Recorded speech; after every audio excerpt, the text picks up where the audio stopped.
क्योंकि जीन जो कि एवोल्यूशन का बेसिक एक स्ट्रक्चर है, जो बदलता है तो जानदार बदलता है, वो खुद भी इवॉल्व होता है। ठीक है, तो आप सबसे मैं ये कहूँगा अभी से शेयर कर दें, लाइक कर दें ताकि और लोगों तक पहुँचे। ठीक है, तो सबसे पहले एक बार फिर आपको रिवाइज़ कराते हैं कि इंसान के सेल में डीएनए होता है और डीएनए के अंदर बेस पेयर्स होते हैं। ये 4 बेस पेयर्स हैं ए, टी, सी और जी। ठीक है जी? ये आपस में मिल के पूरा एक स्ट्रक्चर बनाते हैं। वो स्ट्रक्चर असल में लाइफ का कोड है और उस कोड का क्या काम है कि ये कोड जो अंदर डीएनए का लिखा होता है, ये जब दरमियान से टूटता है, तो इधर वाली एक जो कॉपी है वो इधर चली जाती है और फिर जैसे ये ए था, इसके सामने आके टी, डीएनए की मशीनरी को पता होता है, वो ए के सामने टी लगा देती है, फिर टी के सामने ए लगा देती है और एक लड़ी जो है वो यहाँ पे कॉपी 1 ये आ जाती है और जब ये वाली टूट के इधर जाती है तो यहाँ पे कॉपी 2 बन जाती है, क्योंकि उसे पता है कि टी के इस तरफ ए लगाना है, ठीक है? और ए के इस तरफ फिर टी लगाना है और जी के सी लगाना है और ऐसे करके पूरे के पूरी 2 आइडेंटिकल कॉपीज़ बन जाती हैं।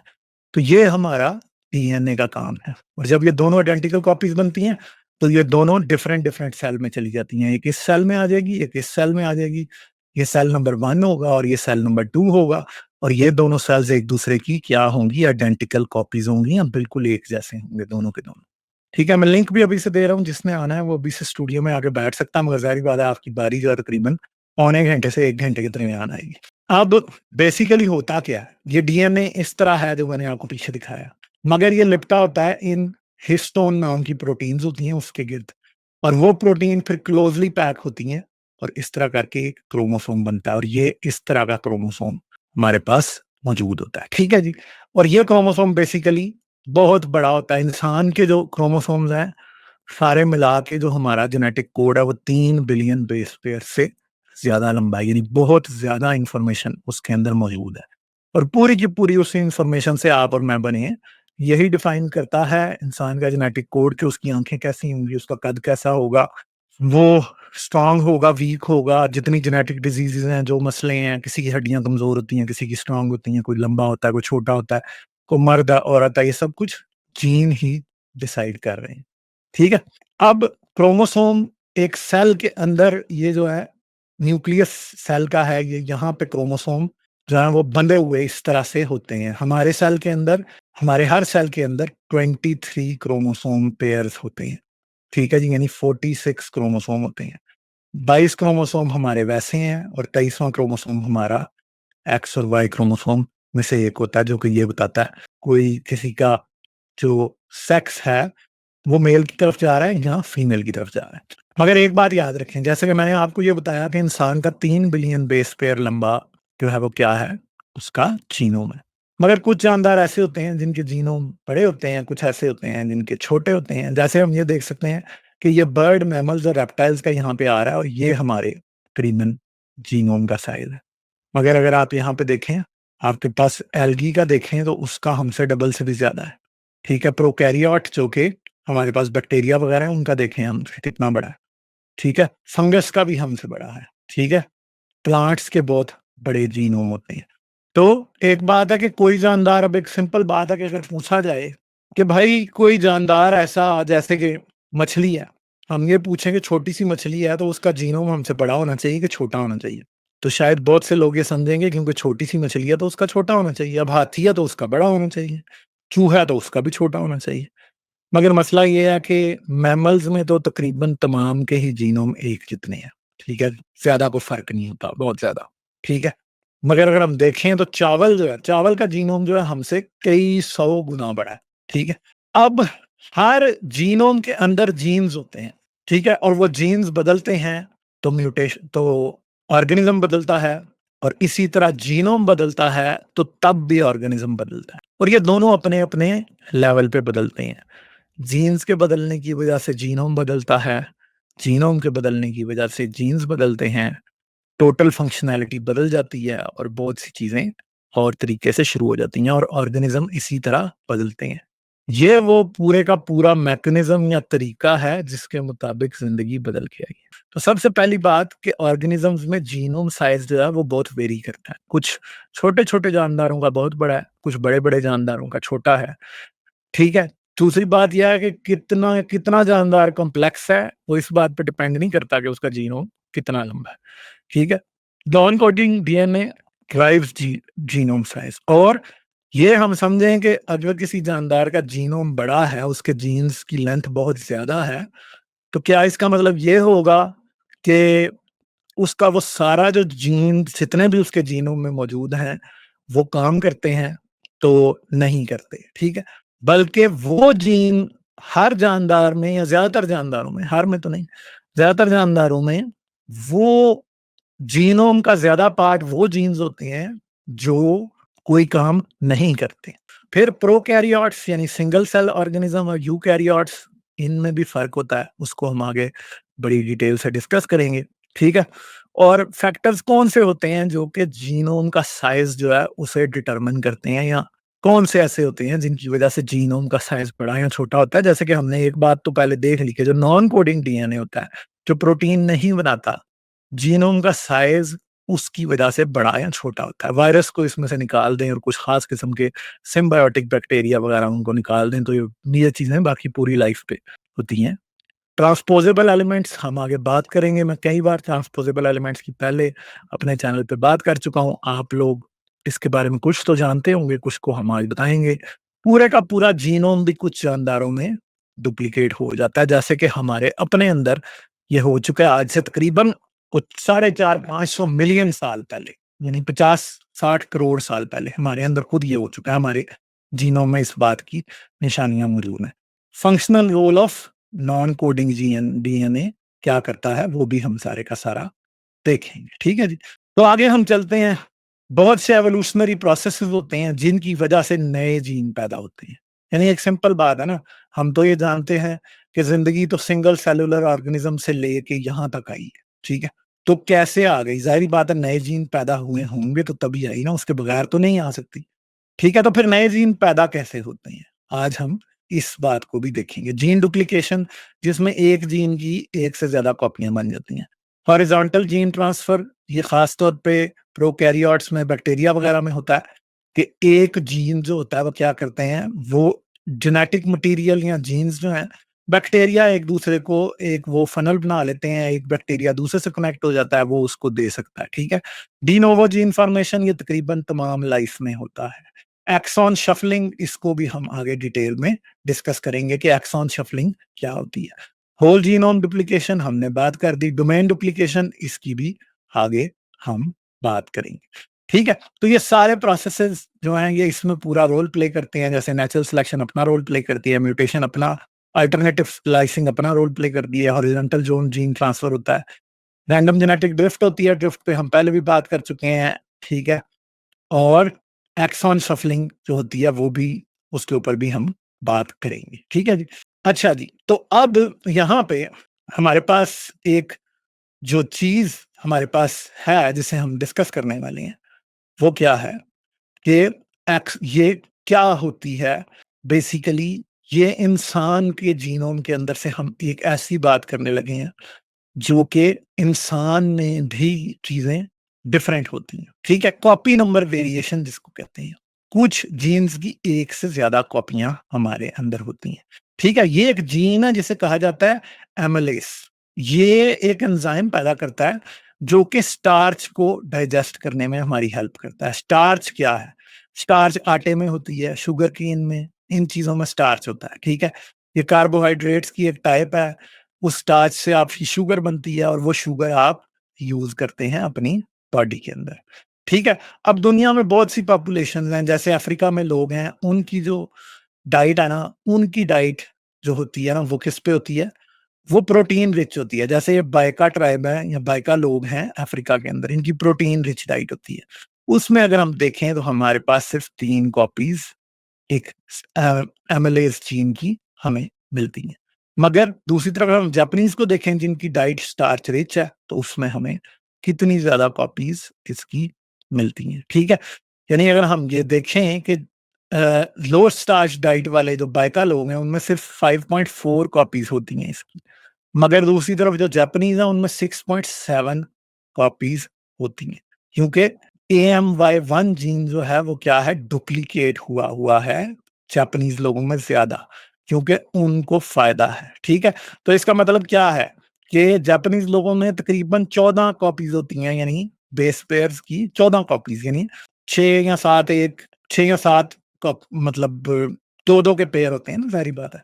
तो वो हमारे पास जापानीज़ के पास होती हैं, मगर बाइका के पास बहुत कम होती हैं, उनके पास बहुत कम 6 कॉपीज़ तक भी हो सकती हैं। तो ये कॉपी नंबर वेरिएशन, यानी बाइका से जापानियों के दरमियान में लोगों के पास डिफरेंट नंबर्स होंगे AMY1 जीन के, ठीक है? ऐसा भी हो सकता है बाइका के अंदर टोटल 6 देखी गई हैं, चाइनीज़ के अंदर जापानीज़ के अंदर ज़्यादा 14 देखी गई हैं।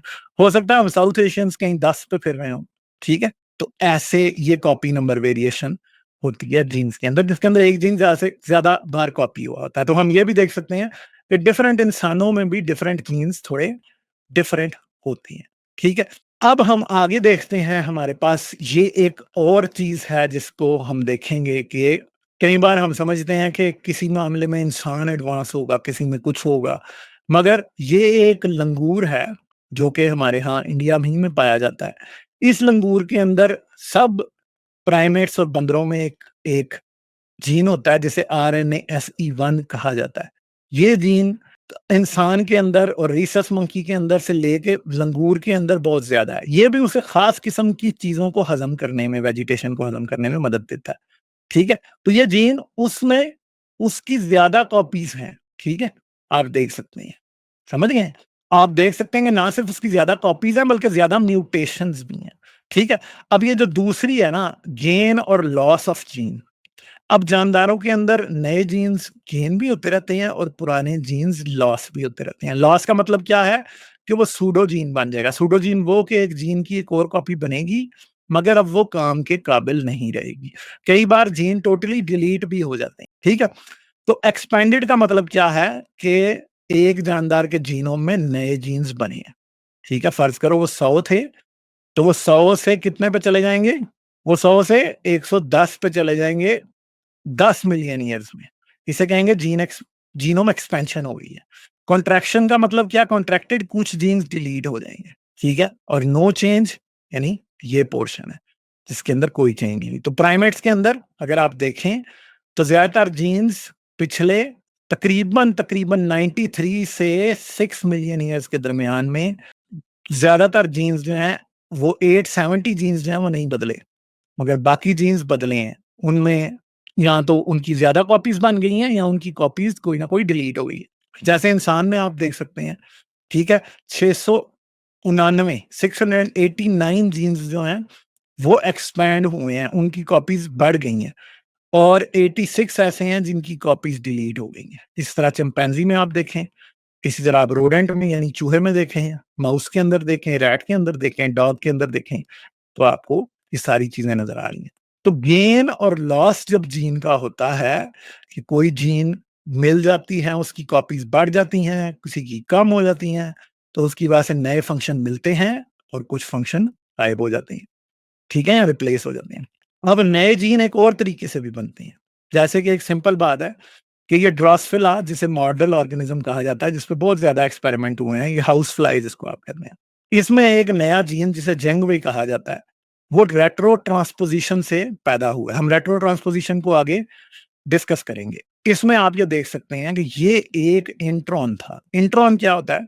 ADH gene retrotransposons retrotransposes into intron 3 of the YMP gene. ये रेट्रो ट्रांसपोज़िशन क्या होती है कि ये जीन था इधर रेड कलर का, ये कन्वर्ट हुआ RNA के अंदर, ठीक है? यानी जीन ने जब प्रोटीन में कन्वर्ट होना होता है ना, तो वो RNA बनते हैं, फिर वो राइबोसोम के पास जाते हैं, यहाँ से, और राइबोसोम जो है ना, इधर से कॉपी करके उनकी प्रोटीन बनाता है और वो प्रोटीन फिर जो है ना, कोई फंक्शन प्ले करती है सेल के अंदर। अब ये जीन एक आरएनए में कन्वर्ट हुआ, मगर आरएनए में कन्वर्ट होने के बाद राइबोसोम के पास जाने के बजाय ये एक और जीन है वाईएमपी इसी ड्रोसोफिला के अंदर, उसके अंदर जाके इंसर्ट हो गया। अब मसला ये है कि क्योंकि इस जीन का जो था वो क्या था, स्टॉप कोडॉन भी था, मतलब अब एक जीन होता है ना यूं, तो ये उसका स्टार्ट कोडॉन होता है और ये यहाँ पे उसका स्टॉप कोडॉन होता है, और ये 3 डैश एंड होता है, ये 5 डैश एंड होता है। ठीक है? अब क्या होता है, इसने यहाँ से पढ़े जाना होता है और यहाँ तक इसने आके खत्म होना होता है। जब ये यहाँ यहाँ से यहाँ तक पढ़ने के बाद जब इसकी प्रोटीन बनाई जाती है तो वो एक प्रोटीन होती है ऐसे, ठीक है जी? अब मेन मसला क्या था कि अब जो ये वाला जीन था ना एडीएच, यहाँ पे ये जो इसका स्टॉप कोडॉन था यहाँ पे 5 डैश एंड पे। अब हुआ क्या कि ये यहाँ से निकला और उठ के इधर जाके कॉपी हो गया, और जो वाईएमपी जीन था वो यहाँ से शुरू हो रहा था और यहाँ पे खत्म होता था। तो ये यहाँ से लेके यहाँ तक एक प्रोटीन पैदा करता था, ठीक है? अब मसला ये हुआ कि जब ये उठ के यहाँ पे आ गया, इसके जो ये जब कॉपी हुआ, सॉरी ये रेड वाला तो इसका स्टॉप कोडॉन है, सॉरी। तो ये इसके एक्सॉन्स हैं, ठीक है?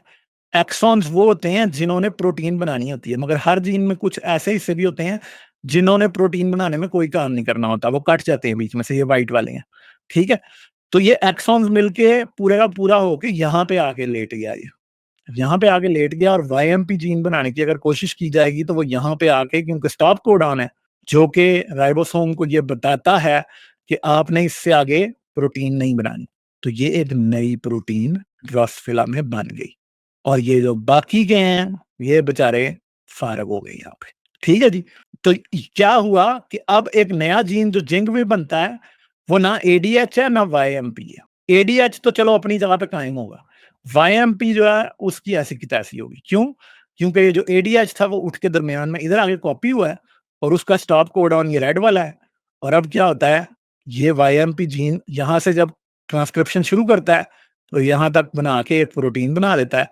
जो ये पहले को खास प्रोटीन इस तरह बनाता था वो अब ये वाली प्रोटीन बन के बस ऐसी की तैसी बात खत्म हो जाती, ठीक है जी। ऐसे नए जीन बनते हैं। अब जाहिर बात है, मैंने आपको पहले बताया कि जीन होता क्या है। जीन डीएनए का वो सीक्वेंस होता है जो एक खास प्रोटीन बनाता है। अब मसला ये है कि ना तो अब ये वाला जो सीक्वेंस है, ना तो वो ये वाली प्रोटीन बनाता था और ना वो ये पूरे जीन वाली प्रोटीन बनाता है। अब वो एक डिफरेंट प्रोटीन बनाता है, इसलिए इसे डी नोवो जीन या नया जीन कहते हैं। तो इस तरह से नए जीन पैदा होते हैं, ठीक है? और बहुत से और जीन हैं जो कि इसी तरह से काम करते हैं। जैसे कि एक खास जीन है जो कि हमारी आँखों में भी काम करता है और बहुत सारी और जगहों पे काम करता है, ठीक है?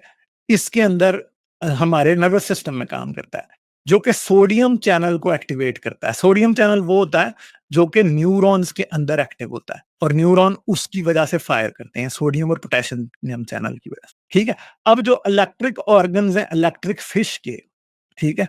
इनके अंदर ये जो जीन है ना, इसने और तरह से बिहेव करना शुरू कर दिया, ठीक है?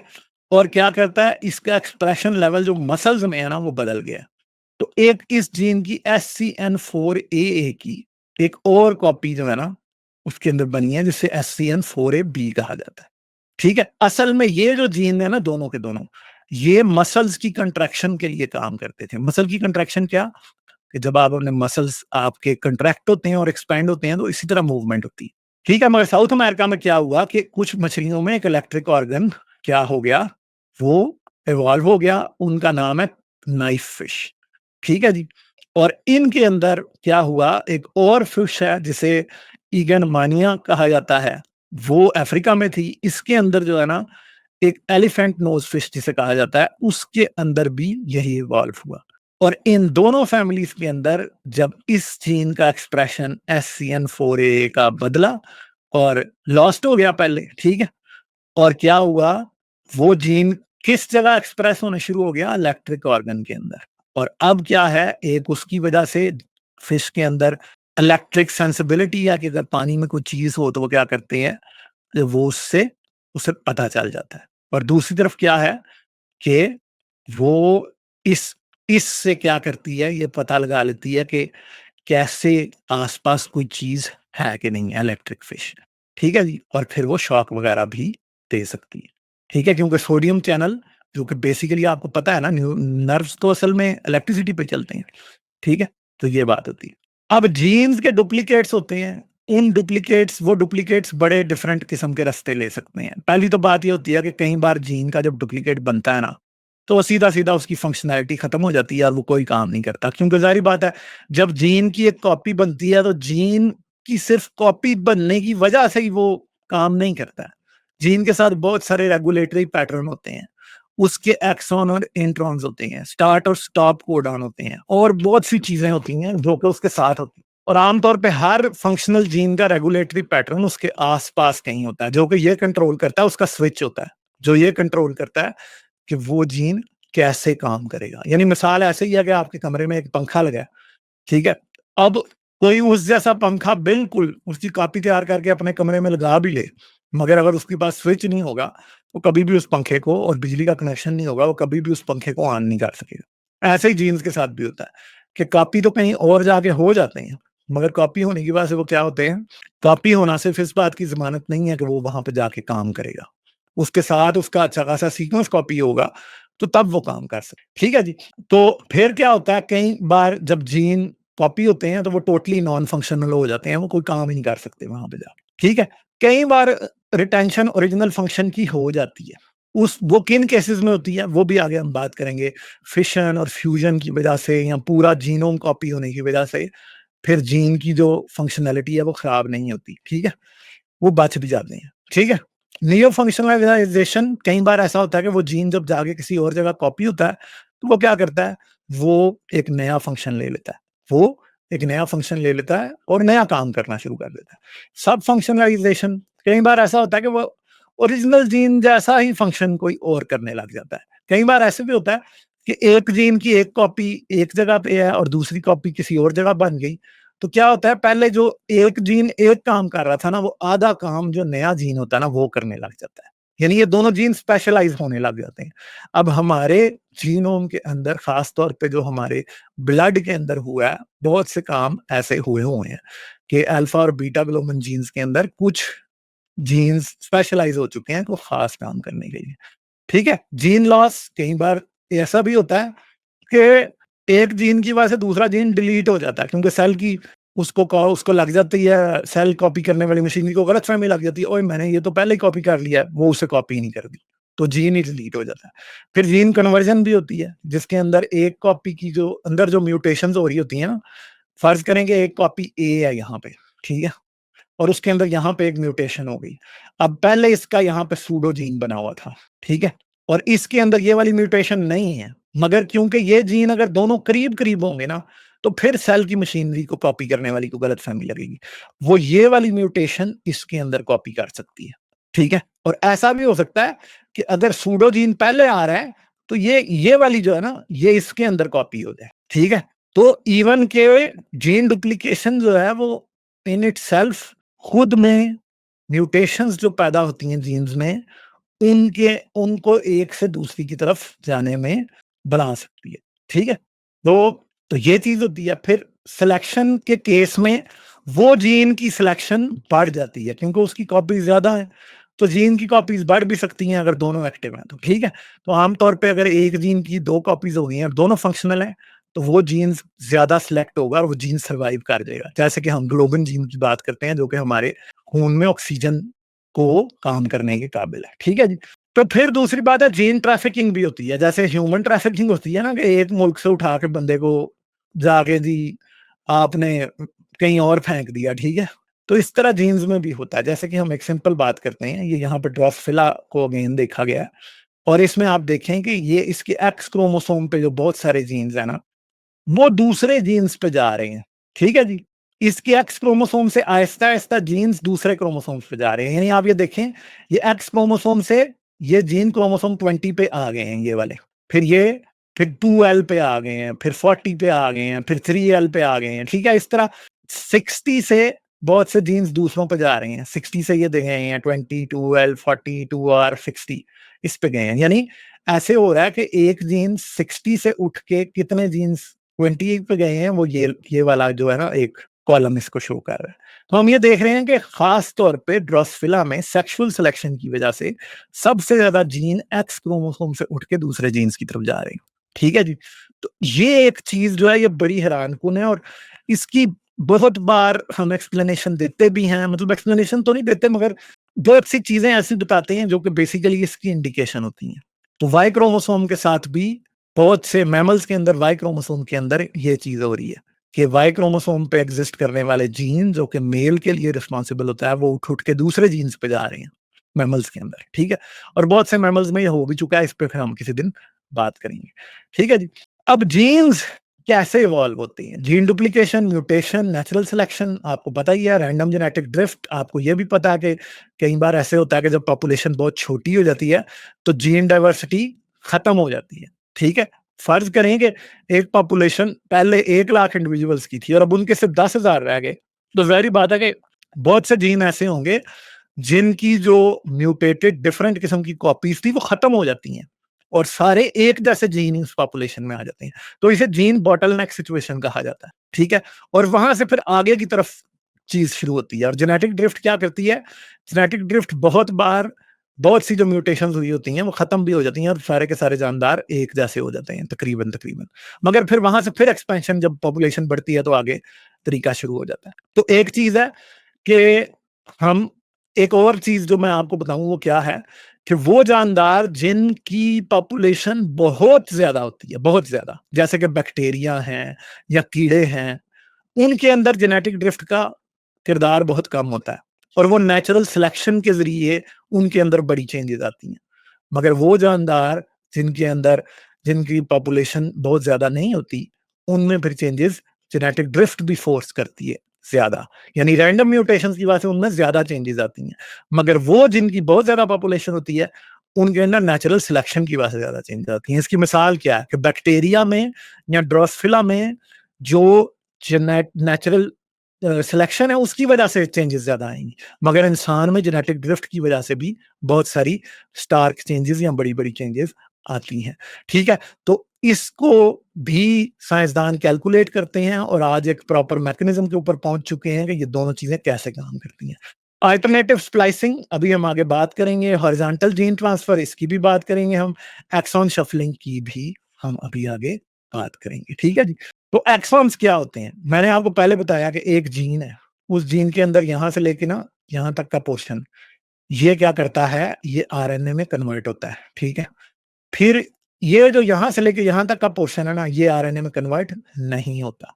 फिर यहाँ से लेके यहाँ तक वाला जो है ना, वो फिर आरएनए में कन्वर्ट होता है और ये जाता है राइबोसोम के पास और राइबोसोम उससे क्या करता है? प्रोटीन बनाता है। ठीक है जी? तो एक्सॉन्स क्या हैं? जैसे आप ये देख सकते हैं इस डायग्राम में, ये एक एक्सॉन है, ये एक एक्सॉन है और ये दरमियान वाला इसको क्या कहते हैं? इंट्रॉन, जो कि आरएनए में कन्वर्ट नहीं होता। आरएनए स्प्लाइसिंग क्या होती है कि जब एक जीन से प्रोटीन बननी होती है तो एक्सॉन्स को कॉपी करके आरएनए में कन्वर्ट किया जाता है। आरएनए जाता है, इसे मैच्योर आरएनए कहते हैं। आरएनए जाता है राइबोसोम के पास और राइबोसोम से फिर प्रोटीन बन के बाहर निकलती है जो कि सेल में अपना काम करती है। ठीक है जी? तो एक्सॉन्स के अंदर ये इंट्रॉन जो है ये क्या है? नॉन कोडिंग सीक्वेंसेस, जिन्हें आरएनए स्प्लाइसिंग के दौरान निकाल दिया जाता है। एक्सॉन्स जो है वो क्या करते हैं? वो प्रोटीन बनाते हैं आरएनए स्प्लाइसिंग के प्रोसेस से गुजरने के बाद। ठीक है? जीन डुप्लीकेशन क्या होती है? ठीक है जी? कि एक जीन था ये वाला इस क्रोमोसोम पे। अब क्या हुआ, कॉपी के दौरान सेल में डीएनए कॉपी करने वाली मशीनरी ने इसकी 1 और 2 कॉपीज़ डाल दी। ये हो गई जीन डुप्लीकेशन। ठीक है जी? कि एक जीन की 2 कॉपियाँ बन गई। कई बार ऐसे होता है कि आपने कंप्यूटर में एक फ़ाइल होती है, आप उसे कॉपी करते हैं और आप गलती से उसे 2 जगह कॉपी कर देते हैं और 2 बार कॉपी आप कभी कोई फ़ाइल 2 बार डाउनलोड कर देते हैं। डाउनलोड्स में तो ये मसला बहुत ही ज़्यादा होता है ना। सबसे ज़्यादा आप 2 बार एक कॉपी डाउनलोड फ़ाइल डाउनलोड कर लेते हैं। आपने डाउनलोड की, आप भूल गए, आपके डाउनलोड्स के फ़ोल्डर में फ़ाइल ऑलरेडी पड़ी है और जैसे ही आपने दोबारा डाउनलोड की, तो आपको उसके सामने नंबर 2 लिखा हुआ नज़र आया था। आपको पता लगता है, ओह जी! मैंने तो ये पहले भी डाउनलोड की हुई है। तो इस तरह से ही जीन्स के साथ भी होता है। जैसे आपको गलतफ़हमी हो जाती है कि ये कॉपी फ़ाइल की आपके पास पहले है कि नहीं है, ऐसे ही जीन को भी यही गलतफ़हमी हो जाती है और वो एक ही कॉपी को 2 बार डाउनलोड कर लेता है। ठीक है जी? सही है। कई बार वो जीन छोटा-सा होगा, कई बार वो वाक़ई किसी मूवी की तरह, किसी बहुत बड़ी गेम की तरह बहुत बड़ा होगा, ठीक है? सही है। कई बार ऐसे भी हो सकता है कि सिर्फ़ कोई पिक्चर ही हो या कोई छोटी-सी कोई टेक्स्ट फ़ाइल हो जो आपने 2 बार कॉपी कर ली हो और कई बार ऐसे होगा कि फ़र्ज़ करें जी आपने 100 जीबी का डाटा 2 बार कॉपी रखा हुआ है अपने पास, आपको पता ही नहीं है, ठीक है? फिर आप कभी जब क्लीनिंग शुरू करते हैं तब आपको पता चलता है, ओहो जी! ये तो मेरे पास 2 बार है, ठीक है? ट्रांसलोकेशन क्या होती है कि कई बार ऐसे होता है कि जीन के अंदर जैसे ये वाला पोर्शन है, ठीक है? ये यहाँ से कटेगा और किसी और क्रोमोसोम में जाके नीचे कॉपी हो जाएगा, ठीक है? तो इसे कहते हैं ट्रांसलोकेशन, कि पूरे का पूरा जीनोम का एक पोर्शन जाके किसी और क्रोमोसोम के साथ कॉपी हो गया, ठीक है जी? तो ये चीज़ें हैं। फिर इसी तरह वर्टिकल जीन ट्रांसफ़र होती है, जिसके अंदर पेरेंट्स से बच्चों की तरफ आते हैं जीन्स। मगर हॉरिज़ॉन्टल जीन ट्रांसफ़र ये हमारे अंदर या मल्टी सेलुलर ऑर्गेनिजम्स के अंदर नहीं होती, ठीक है? क्यों? ये बैक्टीरिया के अंदर होती है कि एक बैक्टीरिया कुछ डोनर जीन होते हैं जो दूसरे को दे देता है। यानी ये वाले से निकला, इधर आया और इसके अंदर चला गया, ठीक है? तो ये बात है। फिर इससे जो पैदा होंगे वो ट्रांसजेनेटिक होंगे, यानी अपने पेरेंट जैसे नहीं है, मगर इसे किसी और ने दिया था डीएनए, मगर इसके अंदर अब दोनों मौजूद, ठीक है? फिर आगे अगर हम देखें कि इंसान के जीनोम के अंदर सारा जो जीन्स हैं वो प्रोटीन्स तो इनकोड ही नहीं करते, प्रोटीन वो बनाते ही नहीं है। तो वो क्या बनाते हैं? इंसान के जीनोम को अगर आप देखें, तो उसके अंदर कोडिंग सीक्वेंस एक्सॉन्स जो हैं वो सिर्फ 2% है।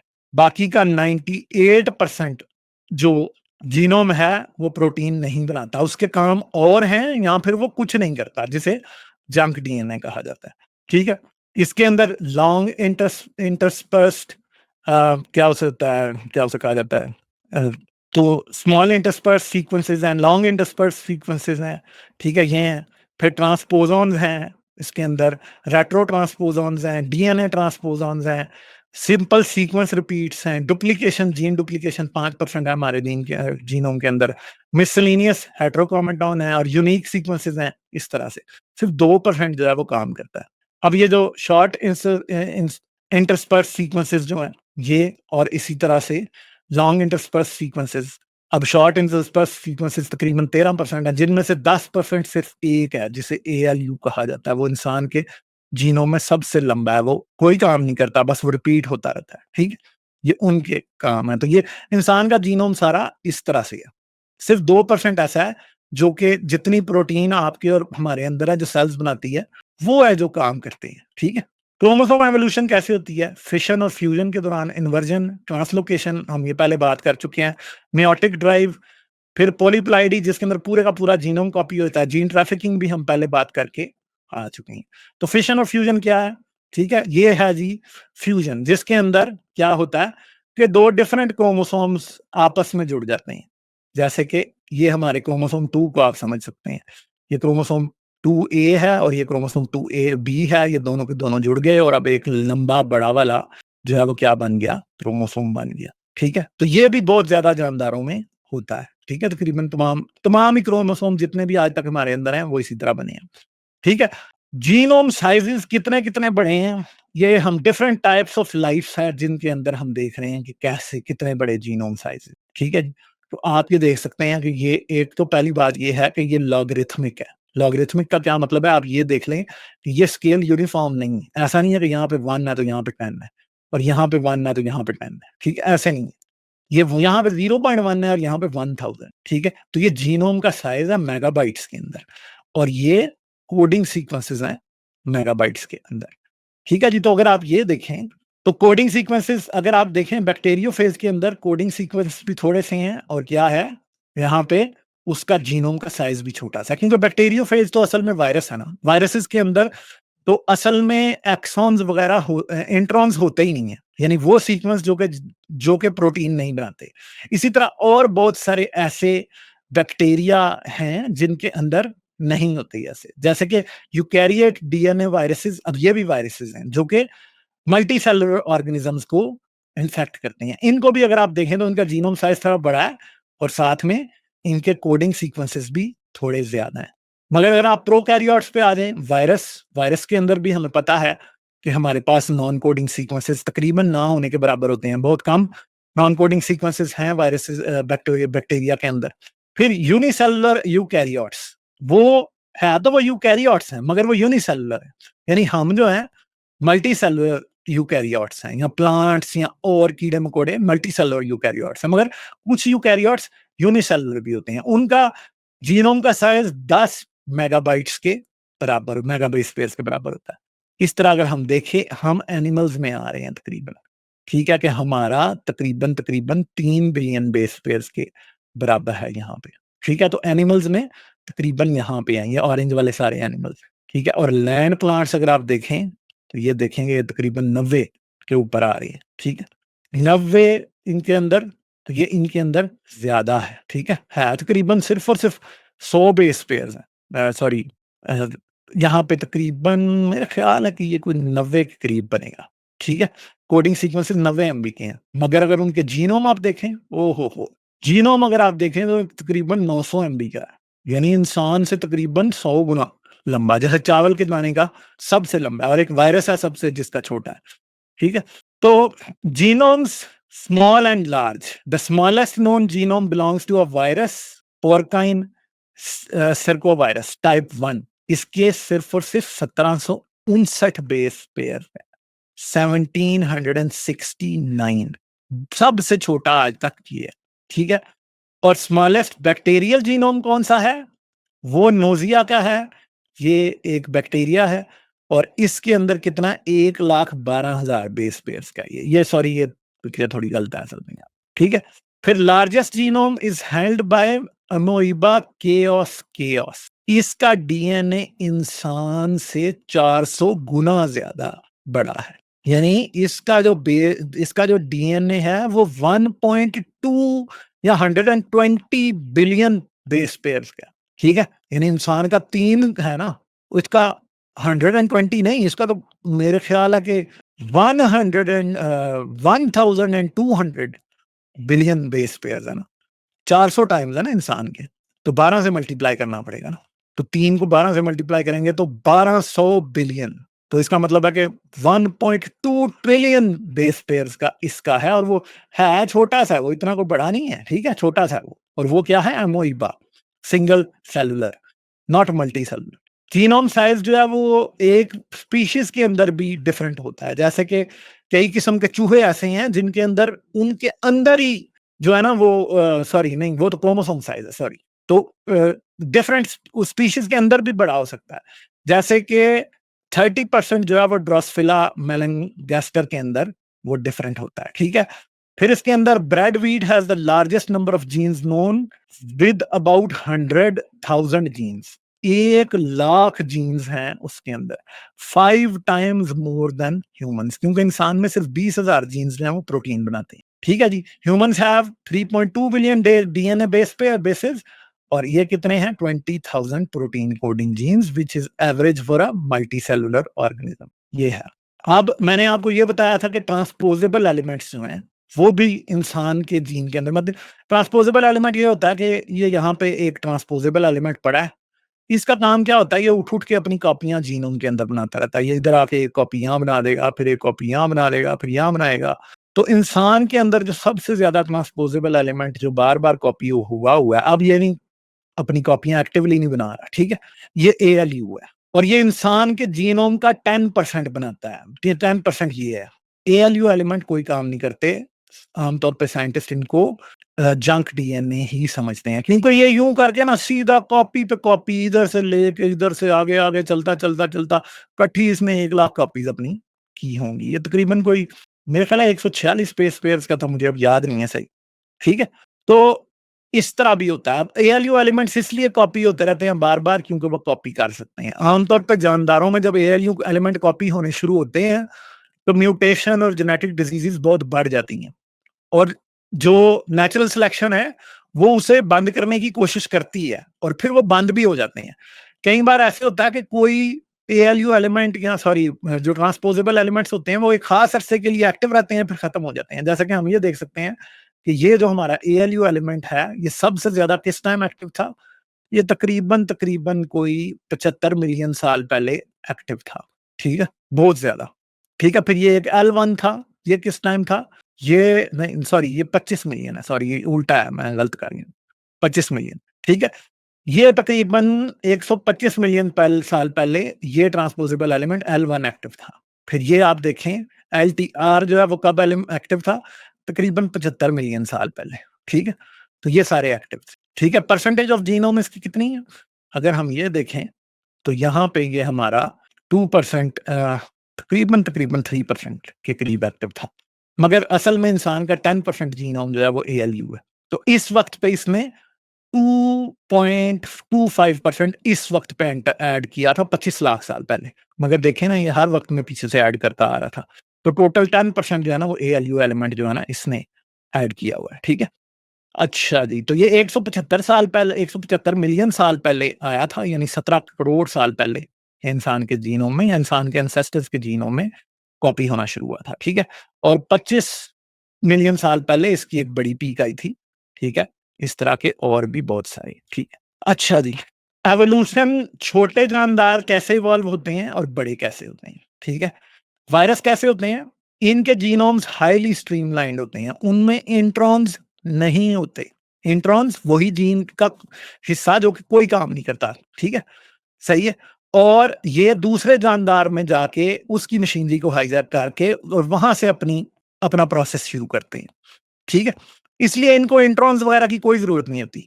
जितने छोटे होंगे उतना फ़ायदा है, ठीक है? इसलिए बचनारा एफिडिकोला जो है ये बैक्टीरिया सिम्बायोट है, इनके अंदर भी बहुत कम होते हैं।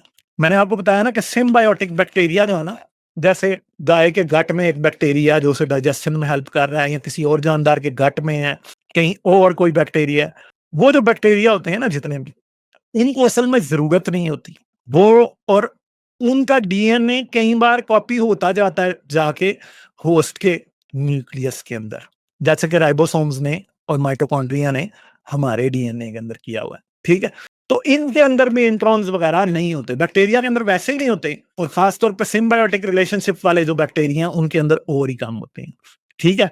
फिर प्लेजिबैक्टर यूबिक यूबिक है, ये प्लैंक्टोनिक बैक्टीरियम है, ठीक है? ये समंदर में बहुत ज़्यादा होता है और लो न्यूट्रिएंट एनवायरनमेंट्स के अंदर रहता है। अब ज़ाहिर बात है कि जो जानदार लो न्यूट्रिएंट एनवायरनमेंट में रहता है ना, उसके लिए ज़्यादा डीएनए की कॉपी बनाना भी मुश्किल काम है। इसलिए उसमें नेचुरल सिलेक्शन खुद ये काम करेगी कि इंट्रॉन्स को फ़ारग कर दो भाई, क्योंकि आपकी बॉडी की मेटाबॉलिक रिसोर्सेज़ उस पे नहीं लगनी चाहिए। क्योंकि डीएनए भी तो जो आप खाएँगे या कंज़्यूम करेंगे उसी से बनेगा ना। तो इसलिए डीएनए की क्लीन अप शुरू हो जाती है उसके अंदर, ठीक है? अब मैंने आपको पहले बताया था कि बड़ी पॉपुलेशन साइज़ेज़ में जेनेटिक ड्रिफ्ट वीक होती है, ठीक है? और favouring a minimal genome optimised for survival और उसके अंदर फिर खुद ही ये चीज़ें कॉपी होनी बंद हो जाती हैं, ठीक है? मगर लार्ज जो जानवर हैं, उनके अंदर कैसे एवोल्यूशन होती है और जीन और जीनोम कैसे होते हैं? होल जीनोम डुप्लीकेशन, पूरे का पूरा जीनोम जैसे व्हीट यहाँ पे बनी हुई है, इसका पूरा जीनोम ही कई बार कॉपी हो चुका है दोबारा व्हीट का और ये पिछले 12 से 8,000 साल के दौरान हुआ है, जब हमने व्हीट को डोमेस्टिकेट किया। उससे पहले नहीं होता था। जो वाइल्ड व्हीट होती है, उसके अंदर सिर्फ 25,000 जीन्स हैं, जो कि इंसान से सिर्फ 5,000 जीन्स ज़्यादा है। मगर क्योंकि जब से हमने व्हीट को डोमेस्टिकेट किया, इसके अंदर पूरे का पूरा जीनोम पॉलीप्लाइडी के थ्रू कई बार कॉपी हो चुका है। इसलिए क्या हुआ है कि उसके 1,00,000 जीन्स हैं और उसका जीनोम इंसान से बहुत ज़्यादा बड़ा है। ठीक है जी? अच्छा, ट्रांसपोज़ेबल एलिमेंट्स हम पीछे बात करके आ गए हैं कि कुछ वायरसेस ऐसे होते हैं जो जिनके अंदर ये तरीका होता है कि वो अपना जेनेटिक कोड किसी भी जानदार के अंदर बार-बार कॉपी करते रहते हैं। कई बार ये होता है वो वायरस अंदर पहुँच तो जाता है, उसको कॉपी करना भी याद रहता है, मगर उसकी जो हैज़ार्डस या खतरनाक चीज़ होती है वो खत्म हो जाती है। पर फिर भी वो बार-बार कॉपी होता रहता है। ठीक है जी? रैंडम जेनेटिक ड्रिफ्ट क्या होती है कि जिसके अंदर एक जानदार की पॉपुलेशन का साइज़ बहुत छोटा हो जाता है और बहुत सारी जेनेटिक वेरिएशन जो होती है, वो लॉस उसका हो जाता है और उसकी वजह से फिर क्या होता है कि जी, उस जानदार के अंदर एक खास किस्म के जीन्स आ जाते हैं और अब वो जो है वो भी एक जीन्स वो एवोल्यूशन की एक और डायरेक्शन सेट कर देती है। मगर जो जो स्मॉल पॉपुलेशन वाले जानदार होते हैं, उनमें जो एवोल्यूशन है वो किस चीज़ के ज़रिए होती है? वो जेनेटिक ड्रिफ्ट के ज़रिए बड़ी चेंजेज़ ज़्यादा प्रोड्यूस होती हैं। जेनेटिक ड्रिफ्ट हमेशा खतरनाक भी होती है क्योंकि उसकी वजह से कई बार जानदार ही एक्सटिंक्ट हो जाते हैं। जब लॉस ऑफ जेनेटिक डाइवर्सिटी होती है, तो वो खत्म हो जाते हैं। जैसे कि हम देख चुके हैं कि ब्लैक राइनो पिछले अरसे के अंदर खत्म हो चुका है। बहुत से और जानदार जिन्हें हम कहते हैं कि वो एंडेंजर्ड स्पीशीज़ है, आम तौर पे वो उस पॉइंट पे हैं जहाँ पे जेनेटिक ड्रिफ्ट वाली सिचुएशन में है वो कि उनका जीन पूल बहुत छोटा हो चुका है। ठीक है? और नॉन कोडिंग डीएनए कैसे पैदा होता है? ठीक है जी, वो जीन रेगुलेशन और सेलुलर मेटाबॉलिज्म उसके अंदर एक काम प्ले करता है और नॉन कोडिंग डीएनए जो है वो क्या होता है, वो कई बार कोडिंग डीएनए में भी कन्वर्ट हो जाता है। ठीक है? तो कुछ जानदारों में नॉन कोडिंग डीएनए ज़्यादा होता है, कुछ में कम होता है, जैसे कि मैंने बताया है कि प्लांट्स में एज़ कंपेयर टू एनिमल्स ज़्यादा है। ठीक? अच्छा जी, तो ये हमारी आज की सारी प्रेज़ेंटेशन थी, होप आपको पसंद आई होगी। ठीक है? तो मैं आपसे अब यही कहूँगा कि अगर आपने अभी तक लाइक नहीं किया तो लाइक कर दें, चैनल को सब्सक्राइब करें, ऑल नोटिफ़िकेशंस ऑन कर लें ताकि आने वाली तमाम वीडियोज़ के नोटिफ़िकेशन आपको मिल जाएँ। इसके साथ-साथ मैं आपसे ये कहूँगा कि आप मुकम्मल वीडियो देखने का शुक्रिया। जाने से पहले लाइक, सब्सक्राइब और शेयर ज़रूर करें। ये चैनल आप लोगों की सपोर्ट से चलता है। आप मज़ीद सपोर्ट के लिए पेट्रियन या बाय मी अ कॉफ़ी भी इस्तेमाल कर सकते। इन दोनों का लिंक वीडियो की डिस्क्रिप्शन में है। आपकी सपोर्ट मेरा हौसला बढ़ाती है। आपकी सपोर्ट का शुक्रिया।